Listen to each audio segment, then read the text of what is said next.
we had the permitting folks come through to give us our occupancy permit the day before we opened, and we had been scrambling because if we missed the winter season, nobody would have signed up because squash is predominantly an indoor winter sport.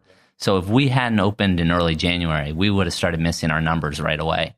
And so we had the construction company on the tightest timeline imaginable.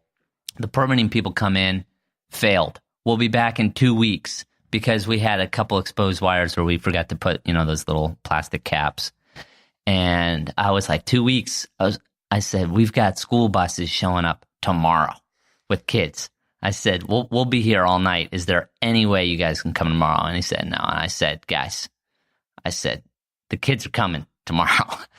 And they did. They worked with us, which we were all grateful for. And we worked overnight, finished up. We had kids painting the hallways.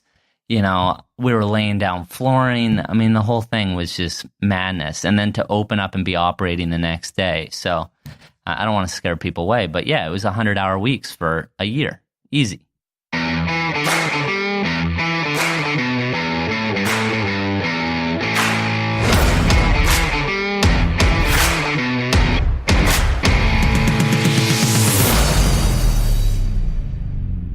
Hey everyone, I'm Palmer Higgins and welcome to the Big Time Small Business Podcast. I interview owners, operators, and founders of the small businesses you see every day but don't hear enough about. We talk about the obstacles they have faced, the successes they have earned, and where their business is going to inspire and inform you in your own career. On this episode, I talk with Barrett Takesian, founder and executive director of Portland Community Squash, a nonprofit focused on community engagement and youth development in Portland, Maine. Over the past 6 years, Barrett has pioneered a business model that blends a for-profit division into a nonprofit structure, and in 2017 was recognized as the United States Olympic Committee Development Coach of the Year for his work growing the sport of squash. Barrett and I talk about what it's like developing human capital as a precursor to financial capital, the entrepreneurial struggles of starting an untested business model from scratch, and his focus on sustaining PCS's mission for the next 100 years.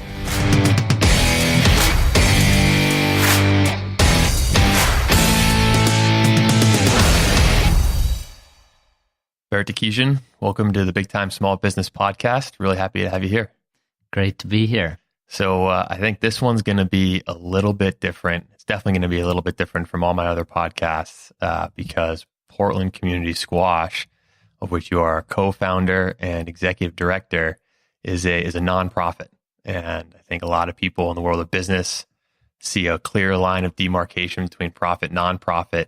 For me, I see it more as a gray area where there's still a lot of business challenges associated with nonprofits. Just the bottom line is a little bit different and the goal is a little bit different, but it's still a business. So before we get into that, I want you to give the elevator pitch of what Portland Community Squash is for everyone listening who might not know. Sure. Our goal, just like a private business wants to be the best, as a nonprofit here in Maine, we want to be the best college pathway program in the state.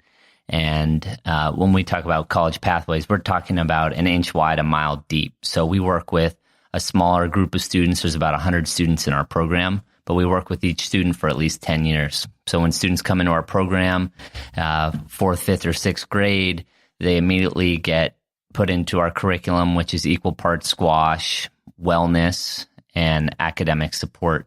And we have a team of staff that works with our students year over year. We don't have to say goodbye to our students like teachers do at the end of the school year.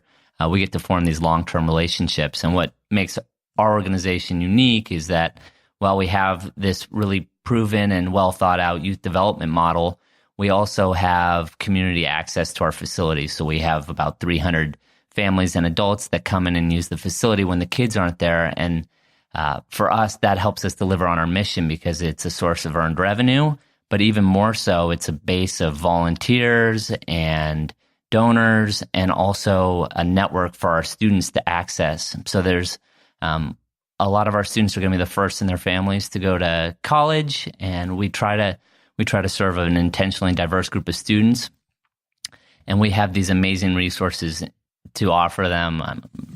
A quick anecdote about why we're unique is we have a student named Matthew who wants to be a veterinarian, and it takes me a 30 30-second email to connect Matthew with one of the best veterinarians in the city that happens to play squash at our facility. So right away, they have a common interest.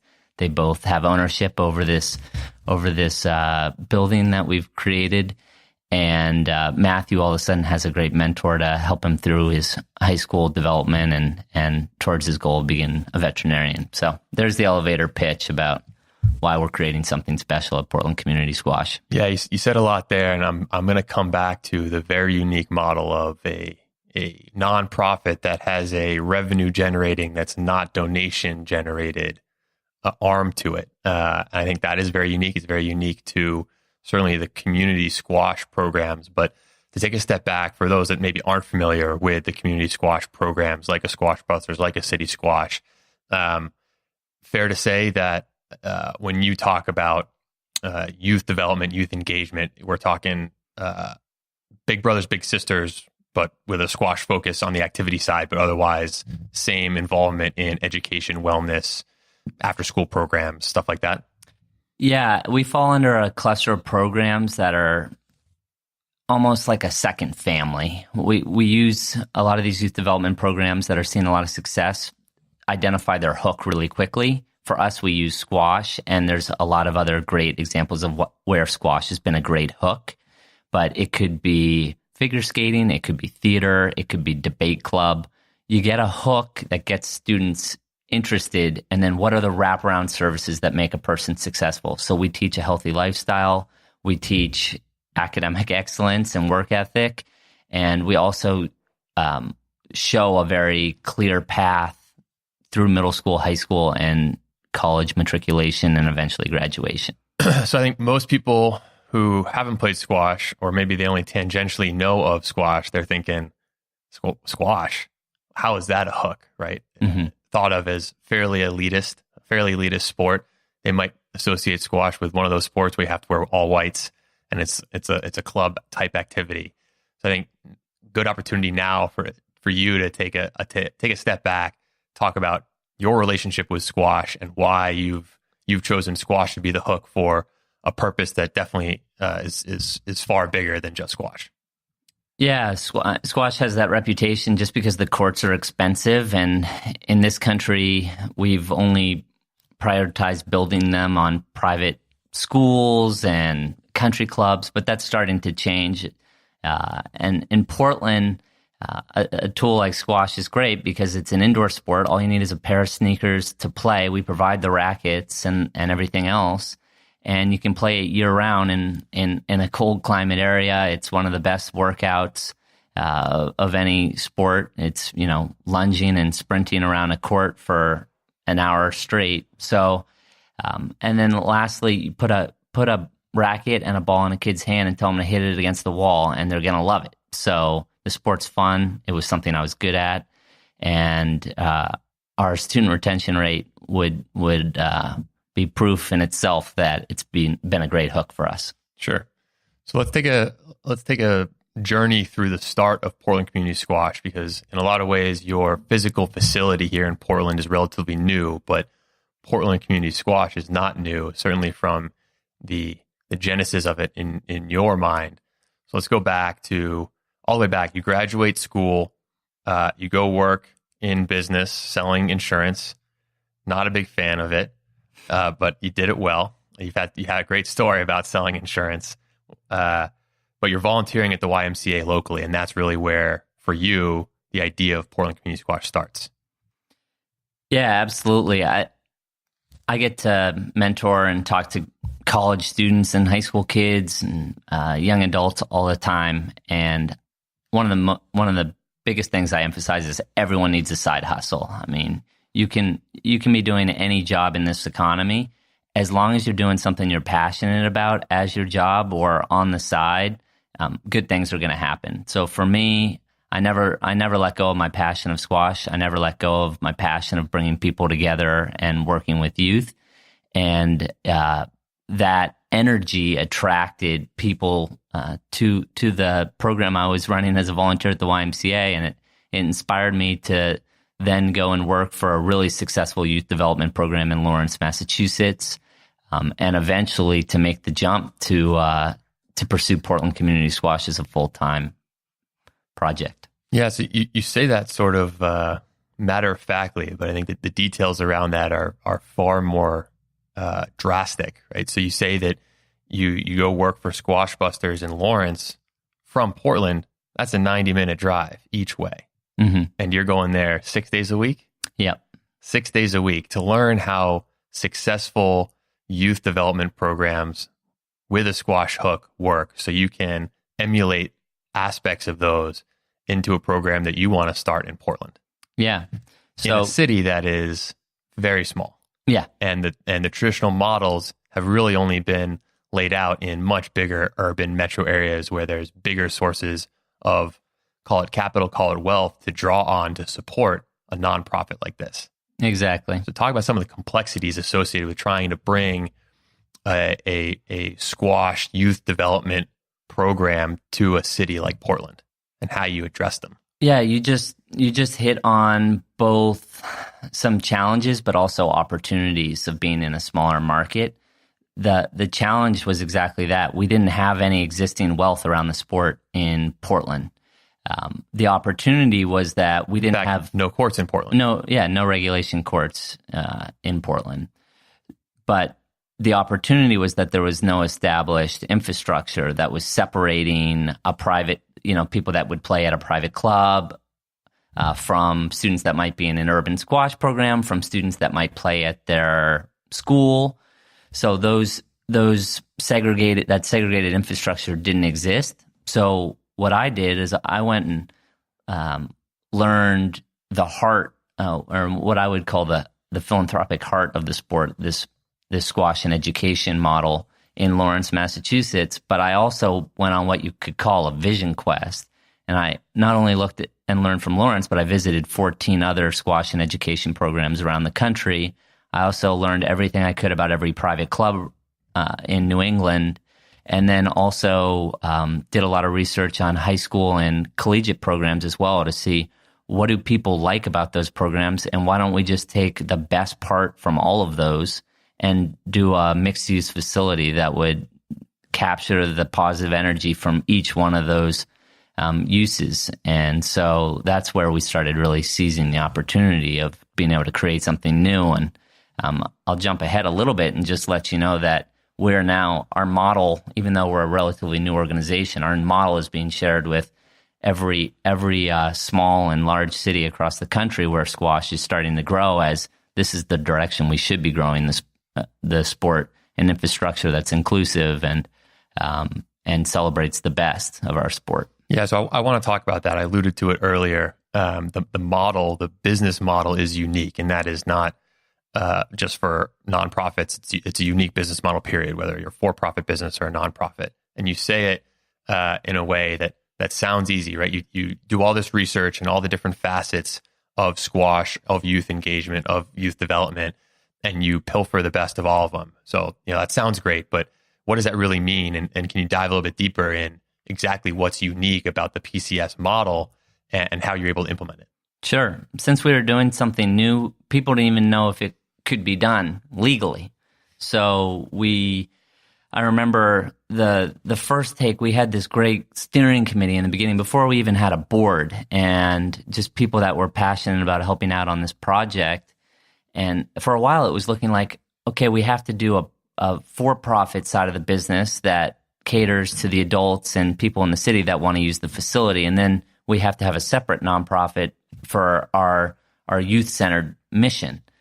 And what we realized, and that was also from a strategic perspective too, because when we were going to go out and start raising money, we figured people would only want to give to an organization that served kids. But what we quickly found was that rather than apologizing for having a revenue arm of our organization, we realized that not only is it a means to being able to support our youth program, it improves our youth program as well. And inclusive communities that bring adults and youth together in a positive, safe place is nothing to apologize for. So we quickly talked about creating a diverse, inclusive community as being part of our mission. And the second it became part of our mission, all of a sudden we could think about bringing everything under one nonprofit umbrella. what did we give up by doing that? We couldn't raise money and give away equity in the business. So there are some models out there where we could have had people buy into the real estate and own some of our facility or own some of the business. So we had to raise a little bit more money being a nonprofit. But by doing it, every dollar our facility makes goes right back to our mission of being inclusive and supporting our students. And we're also in we don't have a lot of debt either now, since we raised a little bit more money in our early years. So we're in a sustainable point where I know our organization is going to be in a positive financial position for the next 50 to 100 years. I have no doubt about it.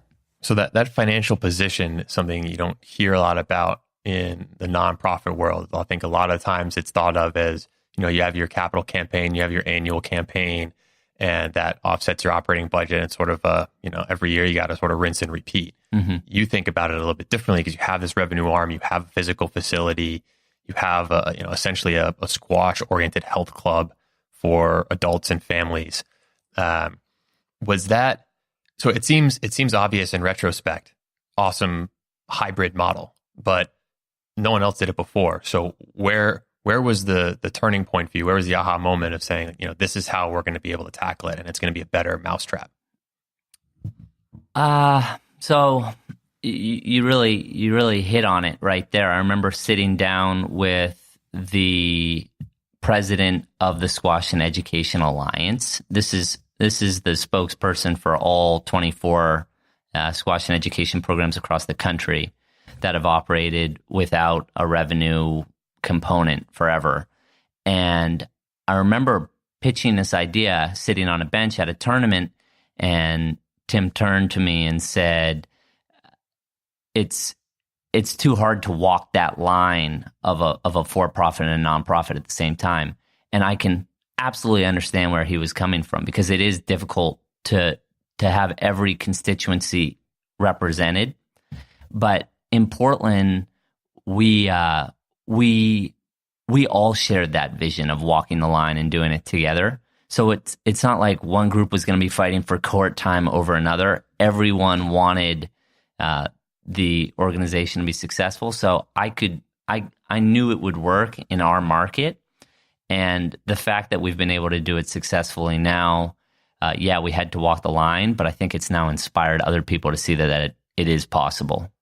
So talk about what you had to go through just to get it started, because already I'm picking up on just, a ton of entrepreneurial grit and work that went in of not just researching all the different constituencies in squash, but you have this Portland market that is both risk and opportunity, right? No squash courts, which you very eloquently turn into a positive for PCS because it's sort of a blank slate. Before we pressed the record button, you were talking to me about those first 100 coffees. You started something, and you had help, but you started something from total scratch. Mm-hmm. So walk me through what you had to go through in order just to really open the doors of PCS at a physical facility. Sure. I'll run through the timeline quickly, but it started with that steering committee I spoke to, and we would have a meeting once a week at Sebago Brewing Company in downtown Portland, just what was important to us, what was going to be the heart of the mission, what assets did we have. So early on we started shaping that vision, and I was always passionate about improving that vision and taking input from the great people around me. Then the 100 coffees you allude to, when you don't have capital, when you start a business or a nonprofit, you need to build the human capital, and you need to do it quickly. So when I was driving to Lawrence, Massachusetts every day to learn how to effectively run a program, I was also taking a coffee every morning in Portland, and I'd get a drink when I got home from work with someone in the community as well. Just bringing a person into the mission in nonprofit work, especially that human capital piece. It gives you your momentum, your supporters, your volunteers, your spokespeople. So building human capital and doing it quickly was extremely important. And the first 2 years, we were all out cultivating in cultivation meetings and getting to know new people. I remember meeting our architects, John and Joe, and at Sebago, and they were excited about doing some pro bono work for us. And as a 22-year-old kid at the time, I didn't even realize pro bono was a thing. Like someone would just offer professional services to a kid with an idea and to a mission, and then that just opened the floodgates. So got 100 people on board, and then started using really smart tactics that I saw from that other programs were using, things like peer-to-peer fundraisers. So arming those 100 people with great, concise video to get our messaging and our mission out to a broader base. We call it peer-to-peer fundraising because there's typically an event and you raise money to participate in the event, but so that allows people to bring in a little more money than they could on their own, but it also brings in more people to the organization. So our first peer-to-peer fundraiser, we raised $65,000, and we grew our list from 100 people to 300 people. And then the next year we had used that money to build some pilot programs at the YMCA. I had been down in Lawrence learning a lot. So we had some credibility. We said, let's do the event again. We raised another $60,000, but this time we got our mailing lists up to about 1,000. And after 3 years of grassroots building, we probably had $200,000 in the bank and about 3,000 people on our mailing list. And we were starting to look at buildings, which was getting our base really excited about the next phase of our organization. And then once we identified a great building, that's when I made the leap to pursue this full time. And I went quickly into a multi-million-dollar capital campaign, which is not something that I would recommend for most new nonprofits. But we had done such a great job at building the excitement around our story early that we were able to go out and execute based off of basically our slide deck. Yeah, so tons of corollaries there with more traditional startups. But you're talking about a 3-year runway where you are working full-time in Lawrence, 90 minutes each way, taking a coffee in the morning, a drink in the afternoon, just pounding the pavement, trying to generate that interest, to then knowing full well that for you, the end game is I need to raise $2-ish million so I can build a facility, have enough in the bank for an operating budget to support a goal whose ultimate mission is to see a kid from entry into the program to college, potentially up to 14 years later. Yep. Talk about a slow play. Slow play. Yeah, for sure. And of course, it didn't really go as planned, right? So you're lining up the building, and I remember talking to you about that, and it was a local building here in Portland, cool spot, and you were gonna sort of partner with them. So that gave you the confidence to quit your job. But then the bottom fell out. Right. A couple of days before we broke ground and started getting going on the project, we had raised a bunch of money and had a lot of commitments. But there's just so many things that go into a mixed use development, and all along we were trying to do this. We were trying to do it by putting a little bit less money in up front to be a tenant in a larger development, and then we were going to be paying rent every year. And I think at the end of the day, there's always going to be a higher economic use than a nonprofit squash and education facility. So, right after leaving my job, our first good bid at a building fell through, and I had to call up all of our supporters and ask them if they wanted to stay on with us. And at this point, how much money had you raised? Probably about $500,000. $500,000. Yeah. Okay. So enough to give you confidence to start, but clearly not enough to actually do what you wanted to do. You knew you'd have to raise more money. Yeah. So did that stress you out? Well, we quickly realized that to be a tenant might not be feasible.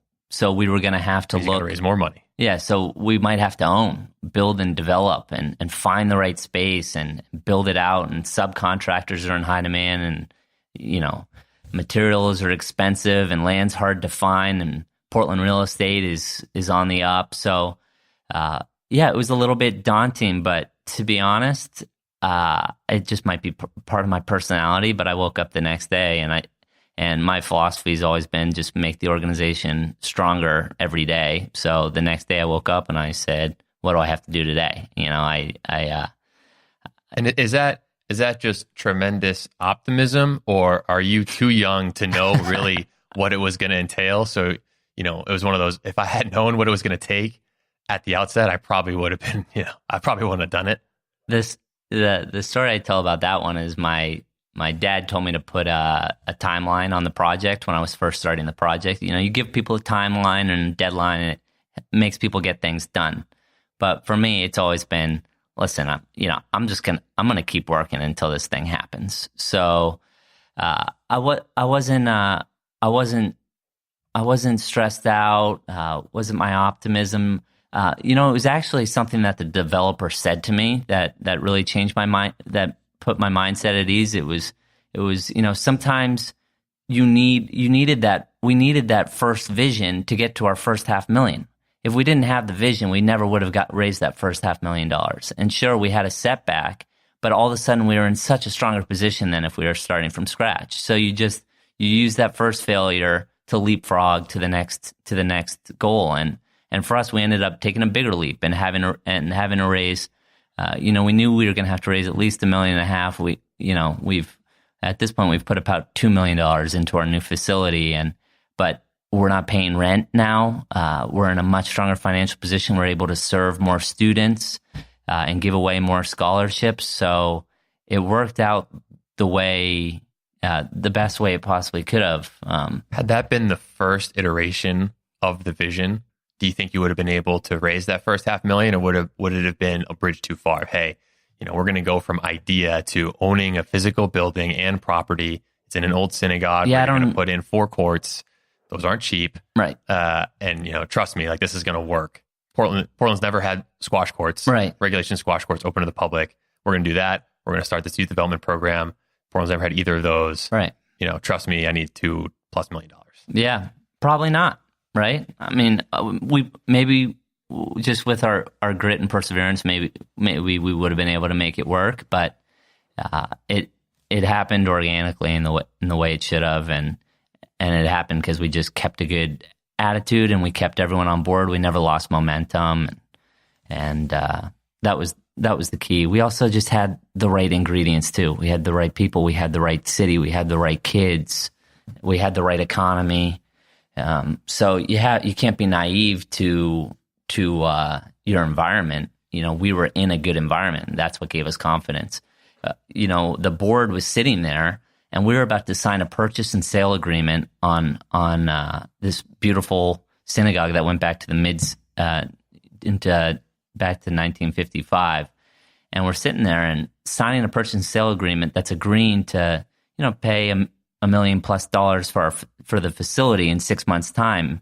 And we have $500,000 in commitments raised, but that's not even all cash in the bank. We probably only had $200,000 cash in hand. So for our board to have enough confidence in our people to take that leap of faith, that just goes to show that we felt really confident in the environment that the way we were positioned.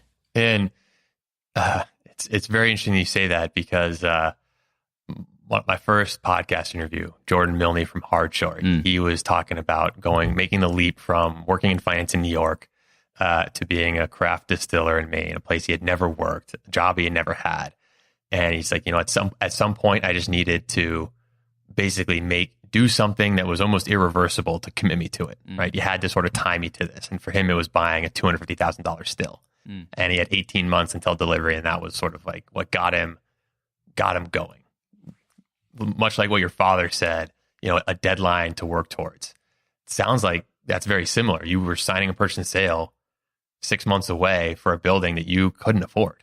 Right. And was that motivation? Was that scary? Was it just pure confidence? The grassroots buildup that we've gotten so far, we can do it.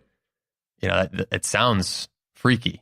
Yeah, I think the key is just having good people around you that you trust. I'm sure Jordan had really good people that he trusted that were supporting him in making that leap. And for us at Portland Community Squash, probably even more, right? Because we had 3,000 people that were saying yes, and a board of directors that was very capable that was saying yes. So to make the jump with company is a lot more comforting than jumping alone. Don't do it alone, huh? Yeah. So talk about the fundraising process. It's a lot like sales. I've heard you talk about how you are sort of at your core a salesman at heart. Talk about that fundraising process, the good, the bad, the ugly. It takes a lot of people for sure, and you're raising a lot of money. But sort of talk about what you learned along the way of how to raise money and how to connect with people to get them to buy into this cause. Yeah, first lesson I learned is just perseverance. I mean, getting in the room sometimes takes 5 follow-ups, so never getting discouraged and following up. And I never walked into the room and someone was not happy that I was there to talk about making Portland a better place to live and grow up. People loved having that meeting. And if I ever heard no, or if anyone on our development team heard no, it was just a matter of timing. I mean, no, I'm supporting these other great causes, or no, I'm not in a position to give right now. I mean, all those things are fine. But the other thing you learn when you're raising money is that in the same way that people invest in for-profit businesses, that they want to see an investment, and the best kind of investment to make is, you've put yourself in a position where that you can give money to a charity. What's important to you? What do you want? What kind of difference do you want to see in your community? And then what are the best organizations that can realize that return on investment for you? So at Portland Community Squash, we thought that the uniqueness of having this caring adult community, this great curriculum, these great kids, and this mixed-use facility was a great way to create a return on investment and creating opportunities for really deserving students. So, to tell that story, almost anyone would want to contribute to that kind of vision. And fortunately, we found a good amount of people in the state of Maine that wanted to help us realize that vision, but also some of the novelty of our community squash model actually brought in money from all over the world. So 50% of our money came from out of state, and some of that even came internationally from people that were really excited to see a new model. So no ties to Maine. Yeah, right. In a lot of cases, no ties to Maine. Just excited about a new way of infusing squash into a community. Absolutely. And so, I love our model because of what it means for our kids to be in our program. I also love our program because people love giving to something new, to something innovative, to a group of people that's constantly challenging and pushing boundaries. And so we market ourselves. We are the first community squash and education facility in the country. And there are groups that have been doing similar work to us, but we really branded it. We were strategic about being the first, and that helped us in our fundraising efforts. So you talk about return on investment and framing it in a nonprofit context. But earlier we talked about how really the end game for you, for PCS, to really say, all right, we did it. At least the first iteration is very long dated, 10, 14 years out when that first person who starts in your program goes to college. So how do you talk to potential, and I'll call them investors, and relay that ROI when the return is so far into the future? I think I've learned a lot this year that people don't like giving to the numbers. They like giving to the stories. So we have great statistics. We track social emotional development. We track grades. We track fitness. We track squash level improvement, attendance, all of these things. And the more I put that in front of someone that wants to invest in our program, I think the more lost our mission gets. So we're now finally realizing, we have these kids. First of all, we start early because when you start with a student early, they start viewing themselves as a squash player long term. We all have things that we were exposed to early that define who we are. When we start with a student in high school, squash is something they do. They're not a squash player. When you start with a fourth grader and you put a racket in their hand, not only am I a squash player, but Portland Community Squash is my second home. So we have this stickiness with our students that allows us to tell their story year over year over year. And our students know their spokesmen and spokeswomen for our program, and they have incredible stories. So I think the long-term relationships is beneficial for the students, but also for the supporters that can see the kids growing up and having these successes every day in our facility. So it's an interesting dynamic between the metrics and the story. And I think I have to imagine there's a balance there. Yeah, of course. And so where is that? And I want to tie this to a for-profit business, because it's something that we talk about here at Chenmark a lot of, you can definitely get lost in data. You can get lost in the weeds. And earlier on in the podcast, I talked to John Rooks of Rapport, that's a SaaS platform to quantify the environmental impact of company supply chains. Very data heavy. Yeah. And one of the things that he talks about is data fetish. Yeah. Almost at all costs, right? Which is the bad side of data, but there's obviously a good side. So can you talk about the balance between the metrics to make sure you're on track and you're on trend and you are serving the mission, but not losing that story, that mission, that heart? Yeah. So you can help me with this, but what is it?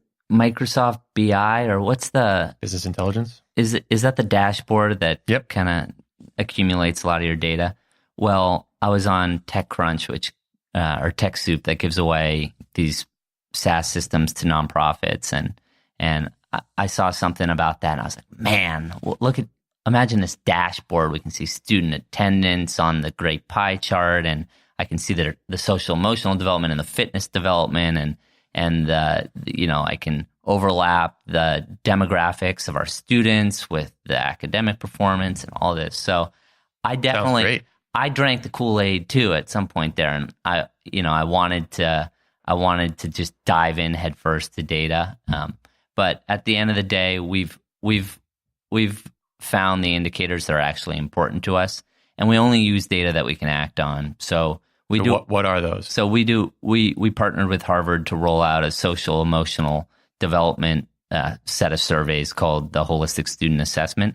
And the reason we do that, we measure their indicators for resilience, relationships, and school engagement. And the reason we look at that data is because it gives us strengths and weaknesses of each participant.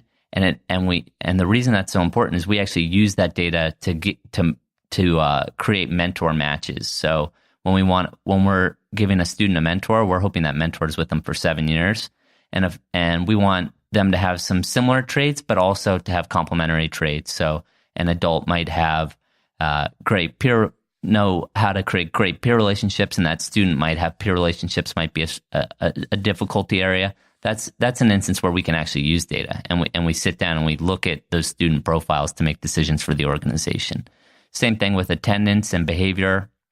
We track respect, effort, positivity in our practices, because when those things are going well, the entire practice operates well.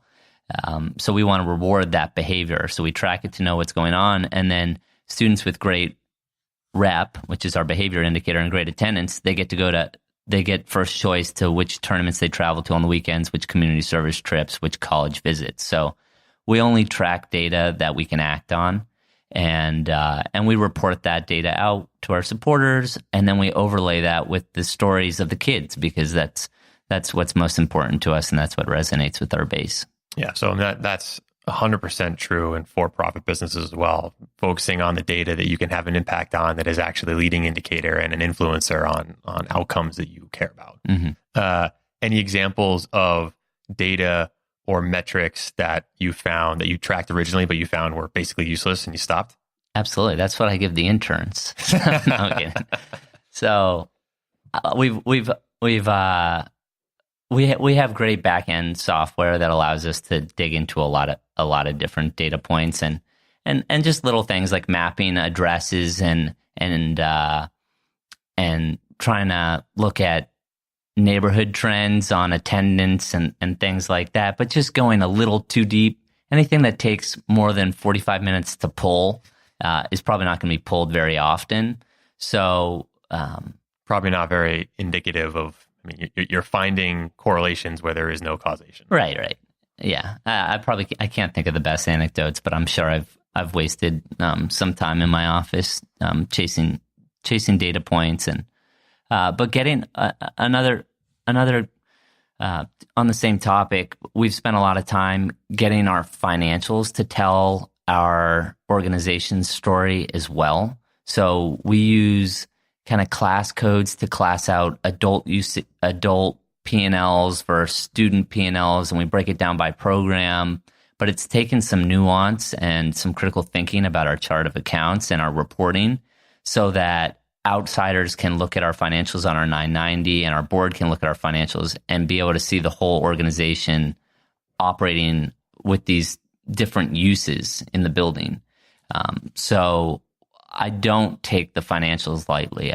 We spend a lot of time getting those just right because a lot of decisions get made looking at our financials as well. That's awesome. Obviously, financial is something that we look at all the time. It's the heart of a company, and it's not the be all end all necessarily. But I am of the belief that everything at some point hits a financial statement in some way, and if you're not locked into how the business flows through to financials, then you're missing sort of a quantitative aspect of the business that is very helpful. And especially as you start making decisions on those, it's crucial to know how they're made, how they're prepared, because you don't want to infer something incorrectly. Exactly.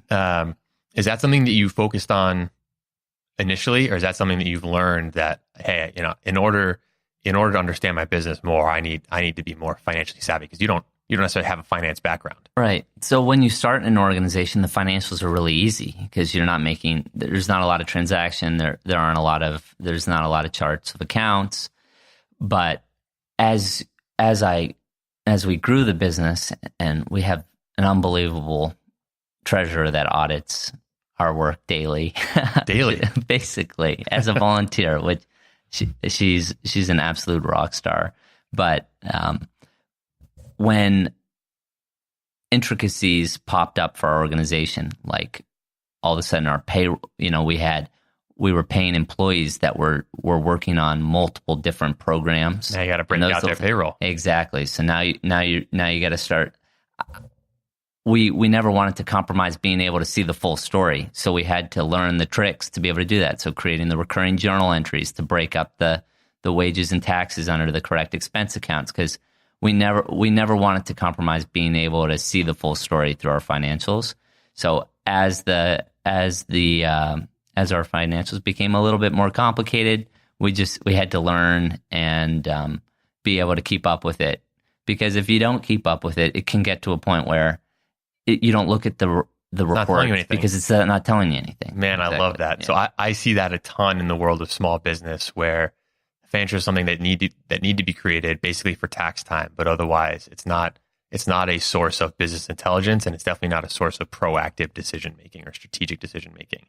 But to do what you've done, the outcome of which, listening on a podcast sounds great. Yeah, I want that, but takes a lot of investment, right? Breaking out payroll into multiple different classes, that's a level of minutia that takes investment, takes time, it takes human capital, right? Right. Yep, it does. And also just a little bit of foresight too. I mean, one of the smartest things I did was look to my peers at other organizations to see what they had done a couple years ahead of me, so that we weren't getting, so that I had some general idea of where, how things would progress for us as well. Sure. So I want to talk about the beginning of PCS when you first opened your doors to your physical facility. Totally different challenge. Yeah. Yeah. So talk about that. I'd never managed before. All of a sudden, we were going from a couple kids at the YMCA to we had buses full of kids from all of the local schools showing up. We were building demand. What's the order of magnitude change there? So a couple of kids at YMCA, when you had your pilot program, that's how many kids? So probably 20, right? At a practice to all of a sudden we're seeing 100 a week, and we didn't have a staff. We had been all volunteers and pretty much entirely volunteers. So we were building a staff. I had never managed. We didn't have a staff meeting for 8 months. We just went. We showed up. We delivered the program. We invented the we were implementing curriculum. We were bringing on how did students register? We onboarded 200 members in our first year, and we were doing it all by paper. Way faster. You onboarded your first 200 members in like 3 months. I remember talking to you and freaking out about, hey, we need to get 200 members pretty quick for our business model to work. Right, exactly. And you hit that way ahead of projections. So we had created the demand. We had been at the schools talking, this thing's opening. This is a program you want to be part of. And we had been setting up our pipeline of students. We had been talking to adults. So we had built the demand, but I had never executed onboarding members, onboarding kids, implementing curriculum. So it was great, man. It's like what you dream about, the big sheets of paper on the wall, and a circle is an action item, and a check mark means it's done, and an X means you abandoned it. And we had transportation was a poster, registration was a poster, mission statement was a poster, employee handbook and policies was a poster. All of it. And it was everywhere. This is awesome. Not to mention we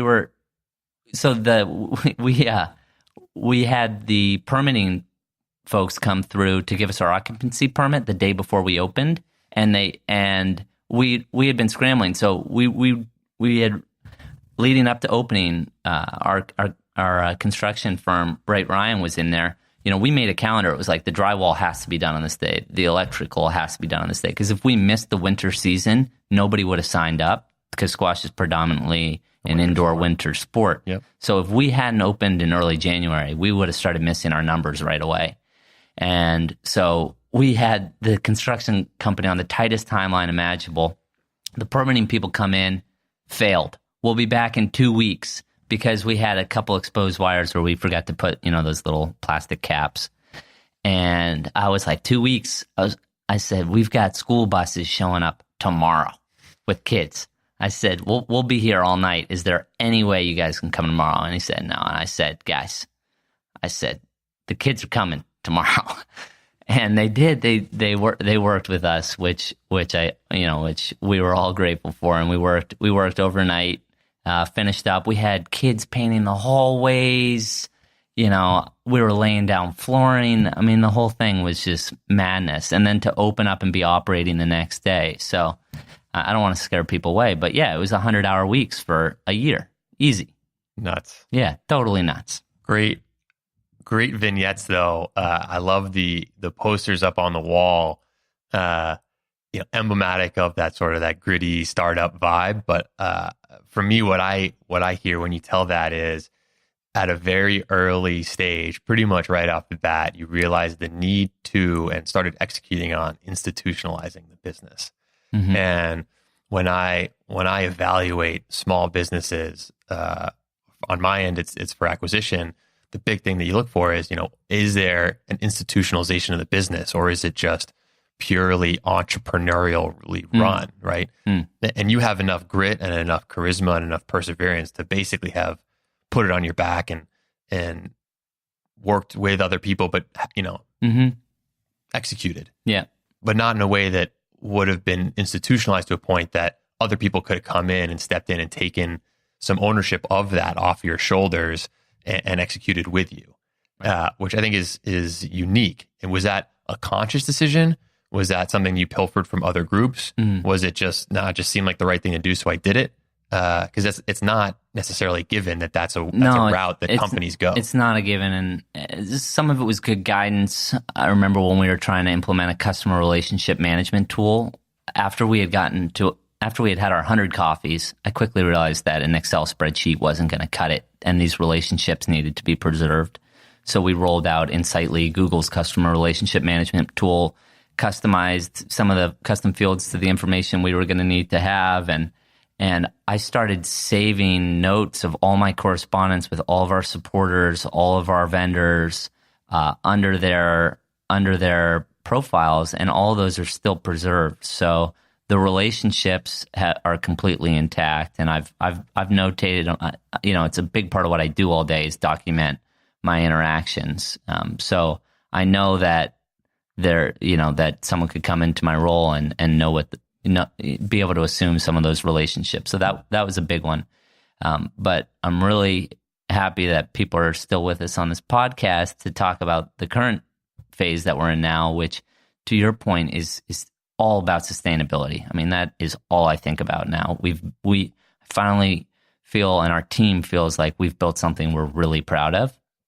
And so how do we put in a formula that is evergreen? So a big part of what I'm doing now, we had an employee handbook, and everyone has an employee handbook, but I just read it the other day, and it's talking about getting permission from your foreman before you go up the ladder. And I don't think that's applicable to our business. So I am deep into employee handbook, student protection plan, facility policies, insurance coverages, board handbook, transportation plans, all of this stuff, because I've realized that a big part of sustainability is good policies. And for a 28-year-old to say that is not natural. No, but I've quickly realized that if you want to protect what you've built, it's extremely important, and it has to come from every part of the organization. So the board is serious about it, I'm serious about it, and our staff is serious about it too. So safety is a big part of that. We don't grow our programs any faster than we know that we can support them on an annual basis, because there's corrections in the economy all the time. And the last thing I want to do is be pulling programs away from kids.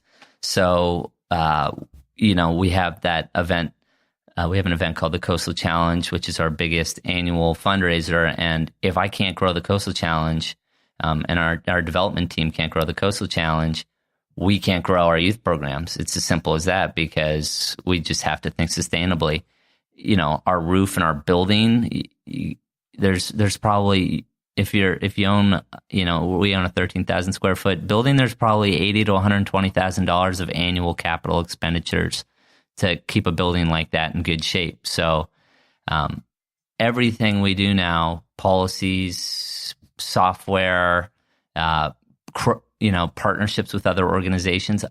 We don't partner with an organization unless we know that they're going to be around in 5 years, because, we want, like I said, the long-term is important. It's important. We commit to our students for 10 years, and we need to think long-term in all of every initiative we roll out. I love that you hit on topics that we talk about a lot internally, especially with our portfolio company CEOs. Institutionalization of the business, systems and processes that build the foundation that allow a company to scale efficiently and effectively, sustainable growth, right? Mm-hmm. I say this to our CEOs and to prospective sellers all the time of Chenmark's not the kind of organization, kind of investment company that really wants to pressure our companies into growing too fast, because it's a great way to find yourself in a whole heap of hurt. Mm-hmm. Which I think is a little bit different than a lot of financially oriented people who say, if I put a bigger growth number in this spreadsheet, it looks really good, right? But you don't really realize what has to happen in order for an organization to scale that kind of quickly. Yeah. So I just love that you're hitting all this as a small organization, as a young organization, and as a nonprofit. I think that the stigma is that stuff isn't intended to, mm-hmm. but it is, and you're deeply focused on it, which mm-hmm. is great to hear. Yeah. So tell me, you're focused on sustainability now, but sort of what's the next iteration? What's the next iteration of growth for PCS? Yeah. So we have a very clear next step, and we probably have about 120 kids in the program right now, and most of our students are in our baseline program, which is called our Junior Squash League, which is a great program. And for the students that are on scholarship, about 65% of those students are on scholarship there, and that's about a $1,000 annual scholarship to participate in that program.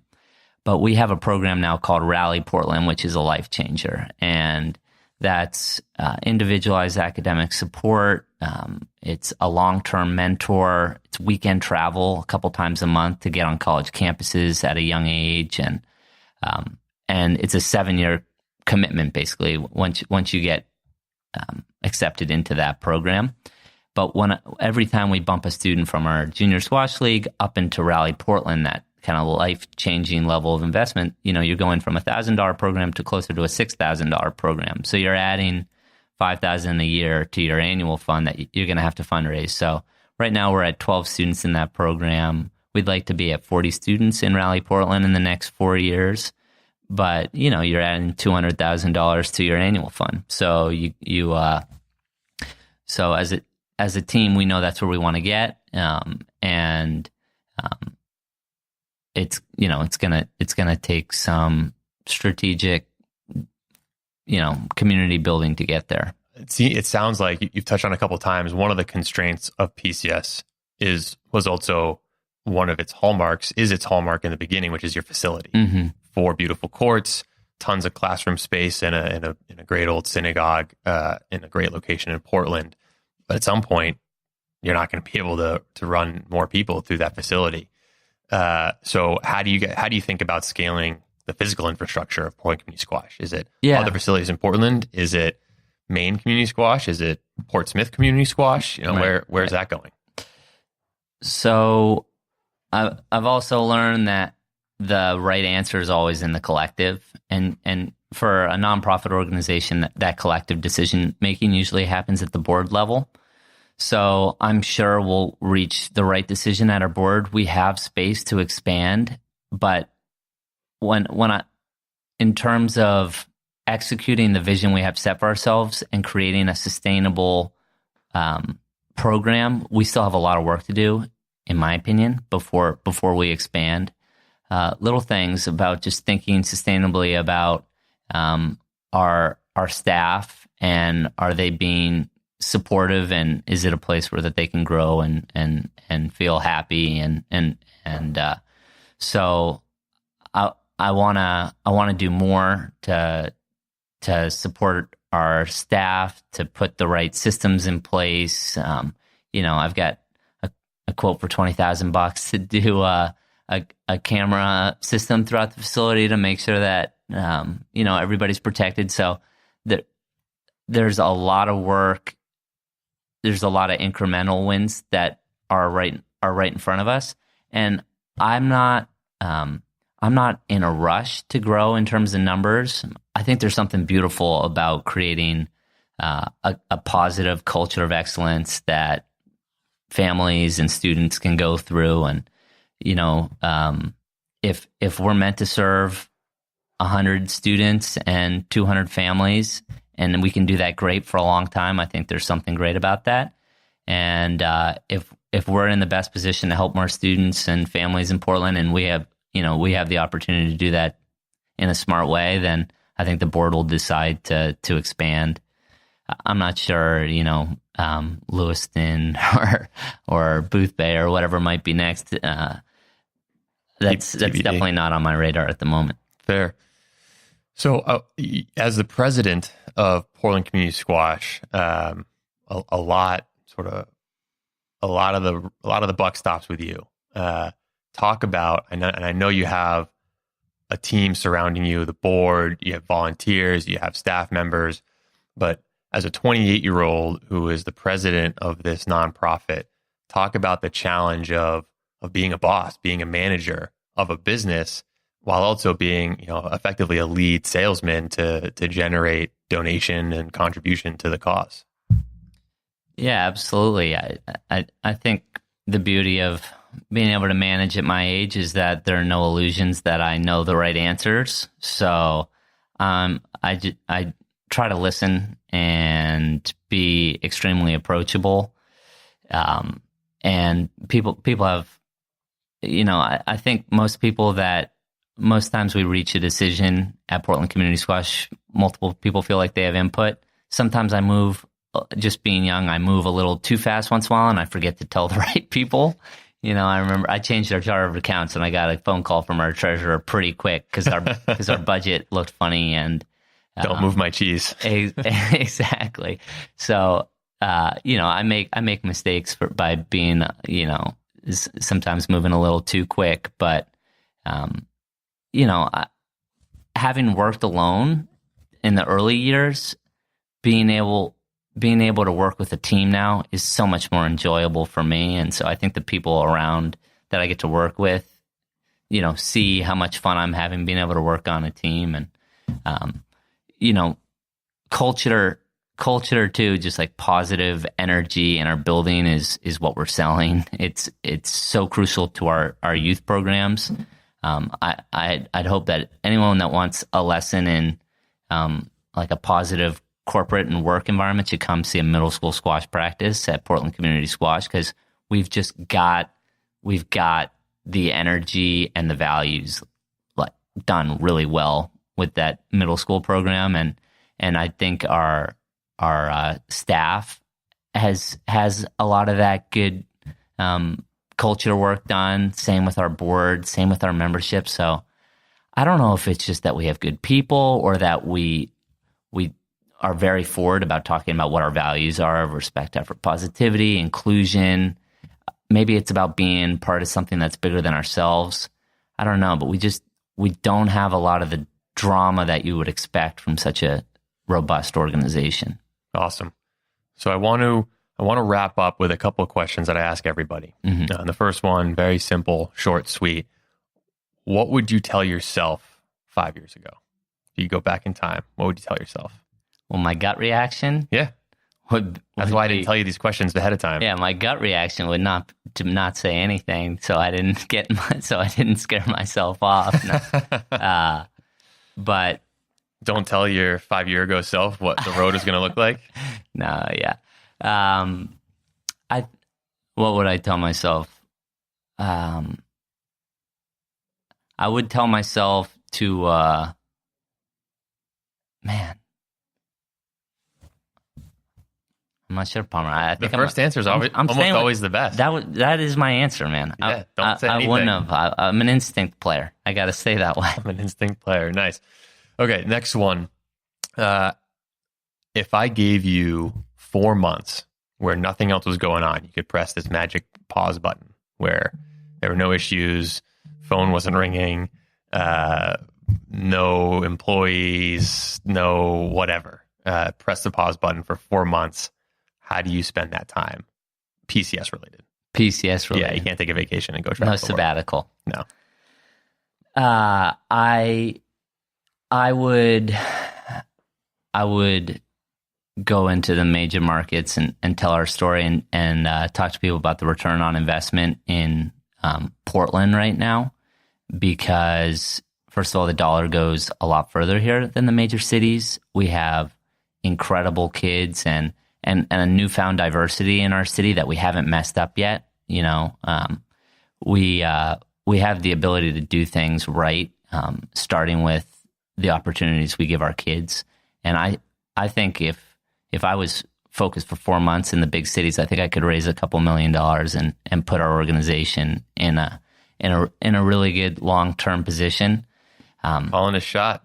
I know. A couple $1 million, 4 months. I know, but I'm having too much fun working with the kids. I got 6 weeks of summer camp starting in 2 weeks, and we've got college squash players coming from all over the country to coach our kids, and we have students and coaches coming from Egypt, which is the squash capital of the world, to be here. And, our kids are on such a roll right now and just love being in the building that I think right now that's the most important place for me to be, is to keep supporting those efforts, and I think the money will come. So that's actually a good lead into the last question, which is, I give you $1 million, blank check, $1 million. Well, I guess not blank check, $1 million. You have to invest back into PCS. How are you allocating that money? Is it a new facility? Is it just going right into the bank to support those 40 Rally Portland kids? It's the intent. It's strengthening everything marginally. It's taking care of our employees a little bit better. It's having a little bit safer vans to get the kids from school. It's about having maybe a little bit more staff support. but we're still running lean, and there's not one area that you'd want to allocate more of that money to. One area, well, I'd like to put it in. $1 million has to be pretty transformational. Yeah.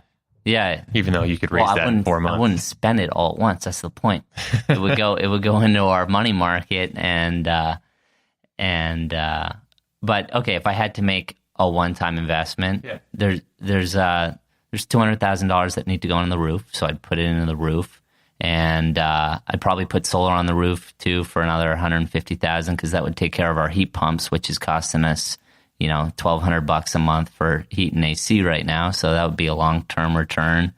And then the rest of it, our landscaping's terrible. So I'd hire Seabreeze and get them over there to what a pitch. What a plug. To transform the face of our building. We haven't done much work on the exterior. So it would be it would be looking sharp with $1 million. So sure. All right, fair enough. Barrett Takesian, thanks a lot for being on the show. Really great to have you. I really appreciate the candor.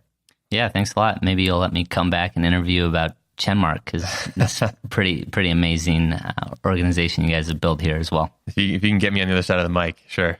Sounds good. Thanks a lot, Barrett. Thanks. Thanks for listening to another episode of the Big Time Small Business Podcast. If you liked what you heard, please leave us a review and share the show with a friend. To access show notes and subscribe to our distribution list, be sure to visit us at chenmarkcapital.com/podcast. That's Chenmark, CHENMARK, capital.com/podcast. You can also follow us on Twitter at ChenHoldCo, CHEN Holdco. Last but not least, we'd love to hear from you, so please drop us a line at podcast@chenmarkcapital.com. Thanks a lot.